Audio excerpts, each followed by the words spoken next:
Good morning students. आज हम discuss करने जा रहे हैं कैरेक्टरिस्टिक्स ऑफ अकाउंटिंग। स्क्रीन पे देखें आप। Characteristics of accounting. अकाउंटिंग का मीनिंग आपको मैं करवा चुकी हूँ पहले। इसकी 2 डेफिनेशंस मैंने आपको क्लियर कराई थी। And now we are going to discuss about features of accounting. Okay, ध्यान से समझेंगे आप। ये नया टॉपिक है आपके लिए, बट ईजी है और इंटरेस्टिंग है।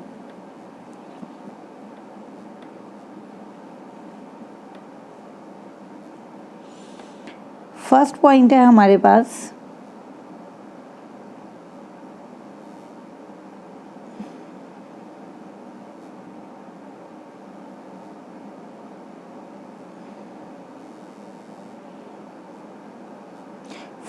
हमारा accounting is an art as well as science. Now art is the technique of attaining objectives predetermine objectives.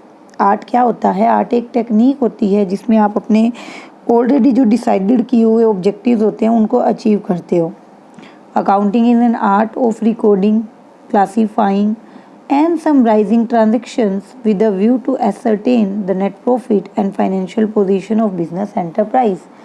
कल ही मैंने आपको डेफिनेशंस में ये चीज़ क्लियर करवा दी थी कि अकाउंटिंग जो है दैट इज़ एन आर्ट, एक कला है अकाउंट्स बनाना। ठीक है, आप ये लगाओ कि 10 बच्चों का बैच है जो इकट्ठे मतलब एक ही बैच में एक ही टीचर से सेम टाइमिंग में सेम मेथड से अकाउंट्स पढ़ रहे हैं।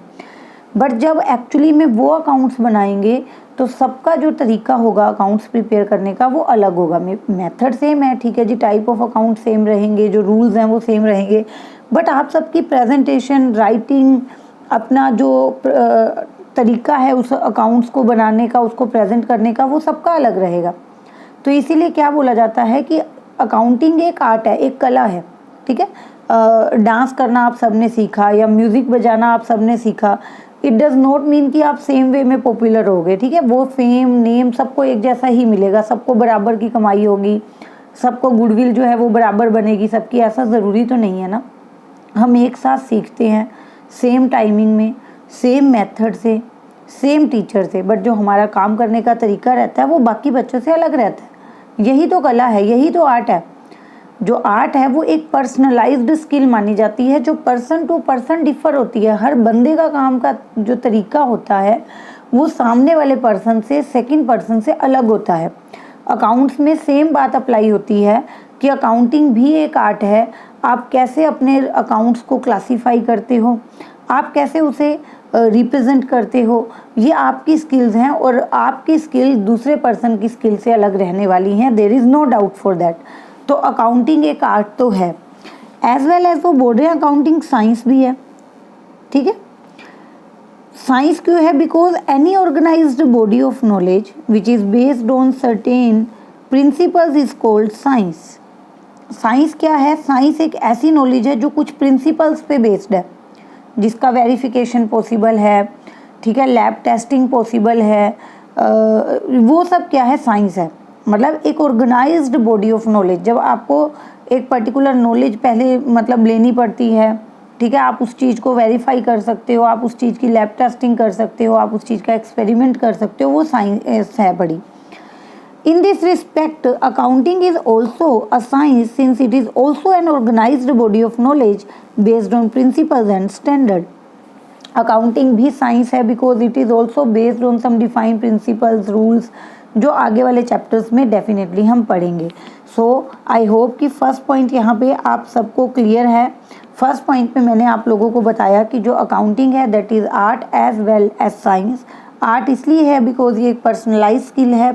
हर पर्सन का अकाउंट्स बनाने का, रिप्रेजेंट करने का, रिपोर्टिंग करने का जो वे है that will be different from person to person and that's why it is known as an art. It is also called science because like science it is also an organized body of knowledge. And now move to the second point, recording of financial transactions only. इसमें क्या होता है? Recording of only financial transactions. कैसे समझेंगे इस चीज़ को? कि जो अकाउंटिंग है वो फाइनेंशियल ट्रांजेक्शन्स को ही सिर्फ रिकॉर्ड करता है। ठीक है। That means only those transactions will be recorded which can be measured in terms of money, which are of financial character. There is a transaction which is very important for the business, but that is not of financial character, then that will not be recorded in the books of account. बिल्कुल simple है, ध्यान से सुने इसको कि accounts में हम सिर्फ और सिर्फ उन्हीं लेन देनों को दिखाते हैं, सिर्फ और सिर्फ उन्हीं ट्रांजेक्शन्स को दिखाते हैं जो फाइनेंशियल नेचर की है, जो फाइनेंशियल कैरेक्टर की है। There are so many transactions in the business which are very important for the business. यहाँ पे वो क्या बोल रहे हैं इस पैराग्राफ में कि कई ट्रांजेक्शन्स ऐसी होती हैं जो बहुत ज़्यादा इंपॉर्टेंट है बिजनेस के लिए, but which can not be expressed in the terms of money, but हम उसको मनी की टर्म्स में एक्सप्रेस नहीं कर सकते। लिखा हुआ है यहाँ पे, ध्यान देंगे इस लाइन की ओर कि there are so many transactions in the business which are very important for business के लिए बहुत ज़रूरी हैं, but which cannot be measured or expressed in terms of money। जिन ट्रांजेक्शन्स को हम मनी की टर्म्स में रिप्रेजेंट नहीं कर सकते और जिन ट्रांजेक्शन्स का जो नेचर है वो फाइनेंशियल नेचर नहीं है, तो हम उसको रिकॉर्ड नहीं करेंगे। Only those transactions will be recorded which are expressed in terms of money, जैसे कि मैंने अंडरलाइन किया है। There are some examples for this, like बोल रहे हैं कि quarrel between the manager and employees, like lockdown, अभी लॉकडाउन चल रहा है तो लॉकडाउन ही आ रहा है बार बार, like strikes, lock out in the factory. तो देर आर ट्रांजेक्शन्स जो बिजनेस को बहुत अफेक्ट करती हैं, लाइक लॉकआउट हो गया, ठीक है, एम्प्लॉइज़ ने फैक्ट्री बंद कर दी कि काम नहीं करेंगे, काम नहीं करने देंगे, तो इससे क्या बिजनेस अफेक्ट नहीं होगा? क्या बिजनेस को लॉस नहीं होगा, बट कितना? We can not express this in the terms of money. Yes, okay. उसी तरह एक अच्छा एम्प्लॉई छोड़ के चला गया, रिज़ाइन कर दी, डेथ हो गई, रिटायर हो गया, बिजनेस को आगे जो है मतलब उतने प्रॉफिट नहीं होंगे जितने पहले होते थे, लेकिन कितने कम हुए हमारे प्रॉफिट एक एम्प्लॉई के जाने से, या एक अच्छा एम्प्लॉई आने से हमारे प्रॉफिट कितने बढ़े। इन सब ट्रांजेक्शन्स को फाइनेंशियली एक्सप्रेस नहीं किया जा सकता और इसीलिए इनको अकाउंट्स में कोई प्लेस नहीं मिलता, इनको अकाउंट्स में रिकॉर्ड नहीं किया जाता। अभी धीरे धीरे आप अकाउंट्स बनाना सीखोगे तब आपको ये सारी चीज़ें जो है अप्लाई करने को मिलेंगी वहाँ पर। उसके बाद हमारा नेक्स्ट पॉइंट है recording in terms of money. हम जो रिकॉर्डिंग भी करेंगे वो भी कैसे करेंगे? सिर्फ जो है मनी की टर्म्स में,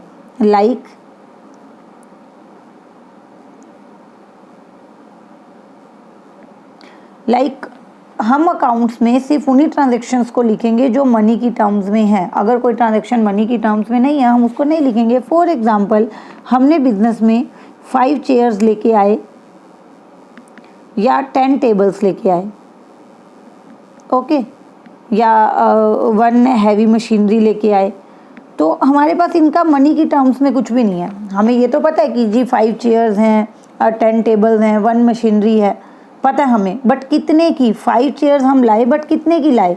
5 chairs are equal to like आप लगा लो 2000 रुपीज़। तो हमें वहाँ पे 2000 रुपीज़ को रिकॉर्ड करना है, 5 चेयर्स को रिकॉर्ड नहीं करना। वी विल रिकॉर्ड 2000 रुपीज़ कि ये 5 चेयर हम 2000 रुपये की लाए हैं। 10 टेबल ली, ठीक है, 3000 की या 4000 की, तो वहाँ 4000 मैटर करता है कि जो चीज़ हम लाए हैं वो कितने रुपए की लाए हैं। और don't get confuse in second and third point. आपको लगे कि मैम दोनों सेम तो है तो क्या फ़र्क है, उसमें फाइनेंशियल नेचर की बात हो रही थी और इसमें टर्म्स ऑफ मनी की बात हो रही है, तो दोनों अलग है, दोनों में कंफ्यूज नहीं होना, ठीक है। अभी जैसे मैंने आपको एग्जाम्पल दिया था कि स्ट्राइक हो गई, स्ट्राइक होगी तो लॉस होगा, बट कितना होगा वो मनी के टर्म्स में नहीं बता सकते। बट ये जो थर्ड पॉइंट है ये अलग है। इसमें मैंने आपको क्या एग्जांपल दिया कि हमने 5 चेयर्स ली, यही एग्जांपल दिया ना मैंने आपको कि 5 चेयर्स ली, कितने की ली वो मेंशन नहीं है, बट ये पता है कि 5 चेयर्स ली हैं। तो इसको अगर हम चाहें तो मनी की टर्म में एक्सप्रेस तो कर सकते हैं ना कि 5 चेयर्स हमने 4000 की ली या 5 की या मार्केट में जितने की भी आती है, एक्सप्रेस तो कर सकते हैं ना। बट स्ट्राइक को क्या हम मनी की टर्म्स में एक्सप्रेस कर सकते हैं कि अगर स्ट्राइक हुई तो लॉस कितना हुआ?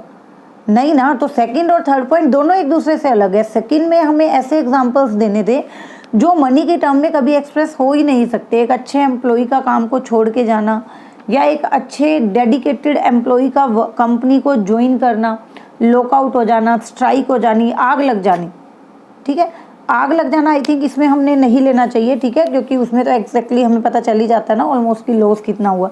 तो आप इसमें यही एग्जांपल्स लिखना जो मैंने आपको बताए हैं, लाइक झगड़ा, रेजिग्नेशन, स्ट्राइक, ओके, इस तरह के एग्जांपल्स आप इसमें देना। और recording in terms of money में आपको क्या बताना है कि हम सिर्फ उन्हीं ट्रांजेक्शन्स को लेंगे जो मनी की टर्म्स में है। जैसे इन्होंने यहाँ लिखा भी हुआ है कि each transaction is recorded in the books in the terms of money only.